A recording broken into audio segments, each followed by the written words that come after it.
Jacob, how's the new update? It's aight.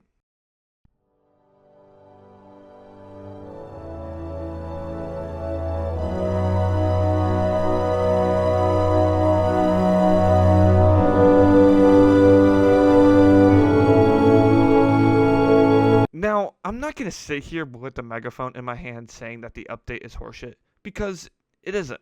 The update is good, but there are some things that are bad, some things that are good but could be tweaked for better quality of life, and there are things that are perfect. The biggest matter of importance that I noticed is the changes in each specific class. I'm not going to go through every single change. The link to the forum post with every single change in the update is in the description, but there are a few pressing matters. Every single mythic took a hard hit, except for Spring and Toxo. At first glance, this wouldn't be much of an issue. Just learn how to survive for that little bit longer. Get better at your class, or just get better at the game. But the nerfs to the vast majority of the weapons, items, armors, and builds in the game do not mesh well with the buff and difficulty throughout the repeatable content forms. What I mean is, less damage and worse builds don't go well with a tankier nameless anomaly or annihilation. I understand that is the end goal of the difficulty change that the Wynncraft team wanted. I just feel the team needs to take another look at the balance. Another example that I will state is my friends have tried different builds throughout their time on beta, and it is not an understatement to say that the most viable playstyle does 100k DPS with everything getting stronger. That is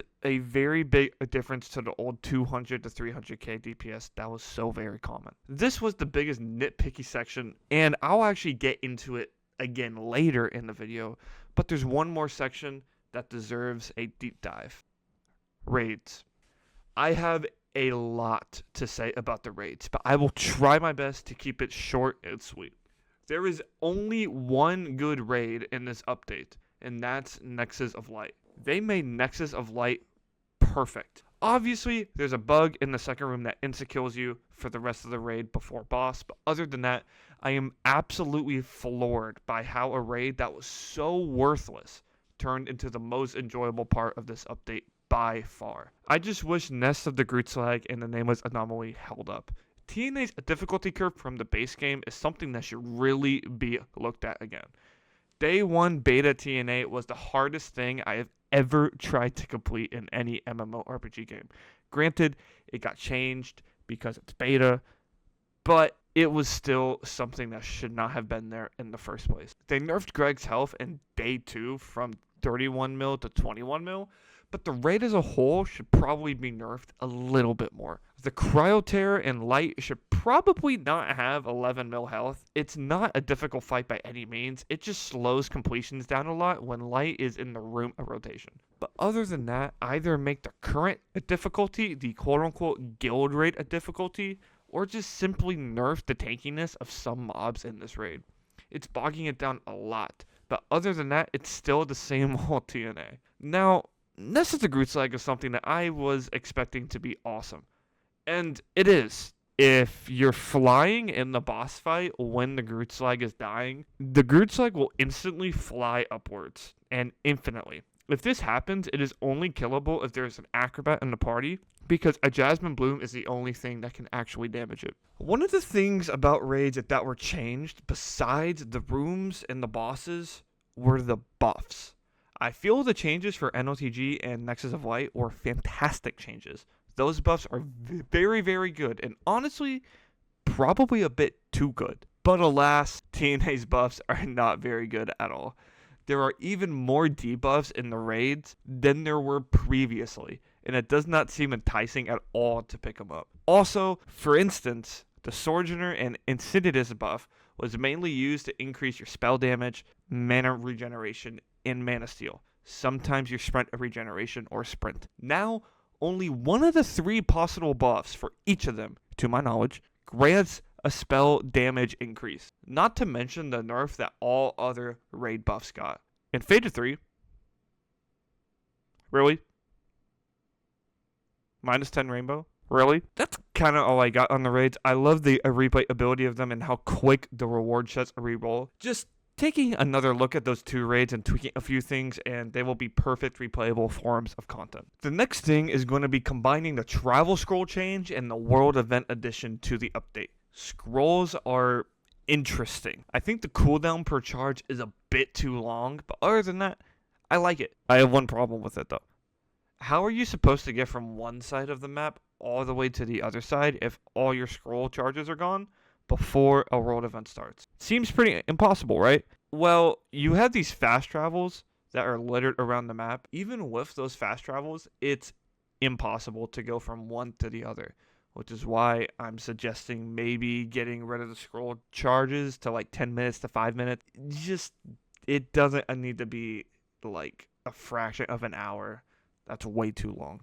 The reason why I'm combining these two is because the travel scroll change wouldn't be a problem if it was easier to tell when a world event was spawning.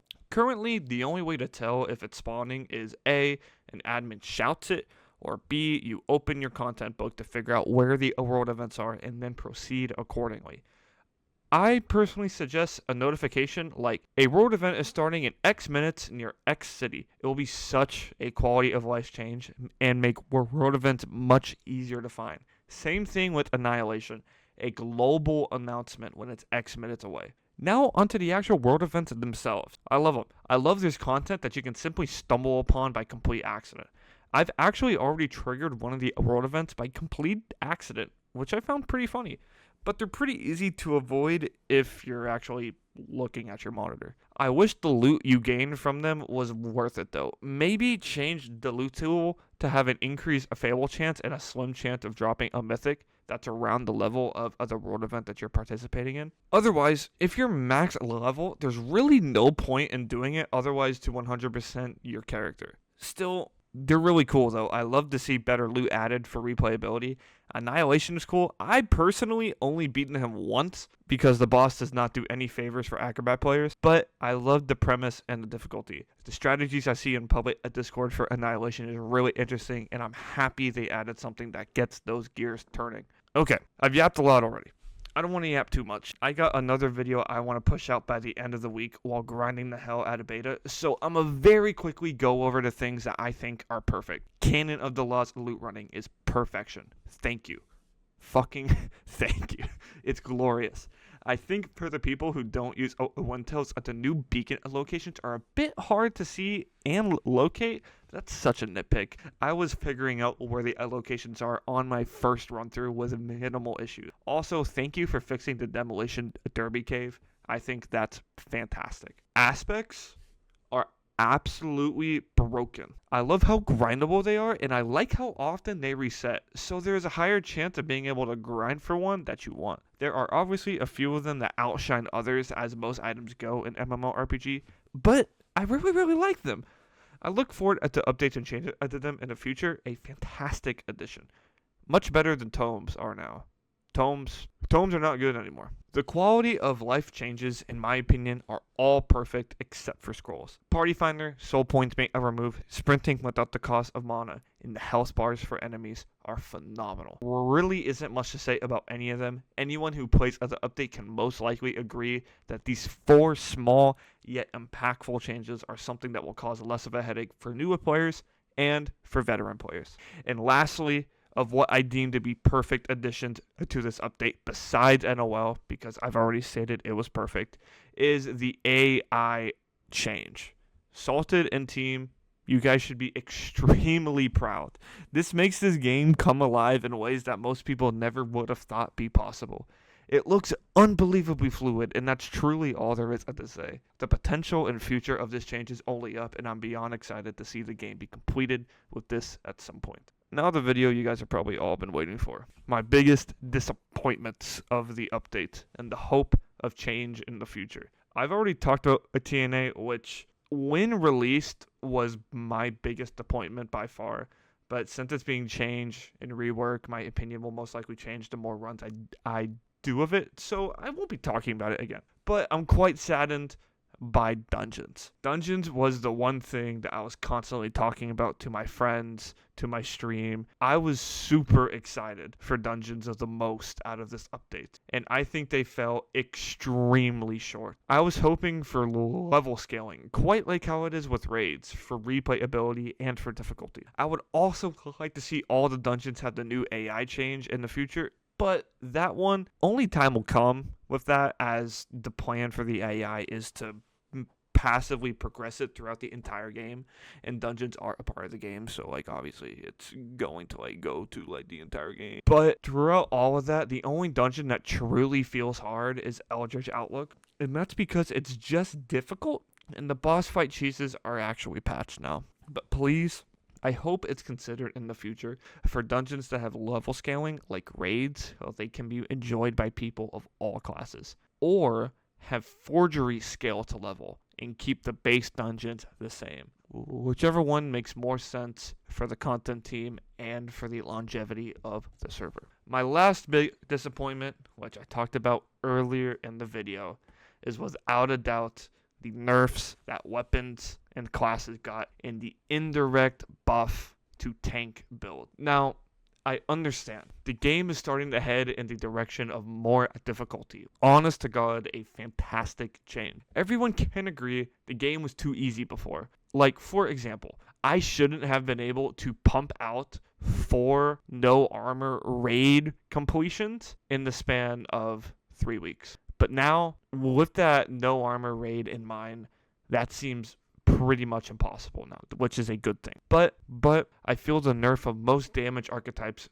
Trickster, Riftwalker, Battle Monk, and a little bit of Shade Stepper, really made getting consistent damage with these high level mobs much more difficult and a lot less forgiving, which leads to tank builds. Your Lightbenders, your Acolytes, your Paladin. For most of the big and important things like TNA, NOL, Annihilation, you will not have a good time unless you are extremely skilled at a damaging class, or you are one of these 3 archetypes. These ideas hold true to the overall nerf to rainbow items as well, like Prism, Intensity, all Diamond Fusion items, Ringlets, most Cura Hive items, Epilogue, Greed, and the list goes on and on.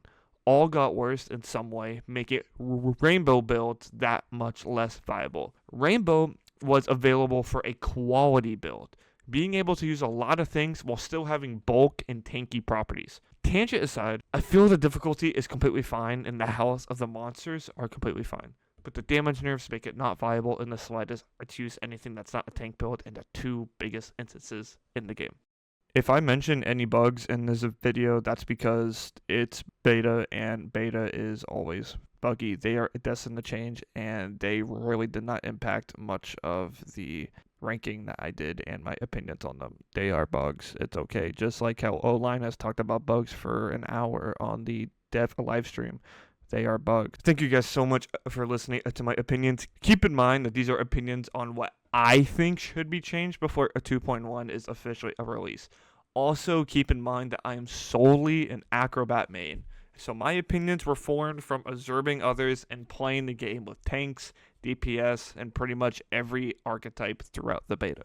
Also, thank you guys so much for the support for me to obtain a meteor rank. It means a lot to me that I can attempt to use my reach to bring more people to the server.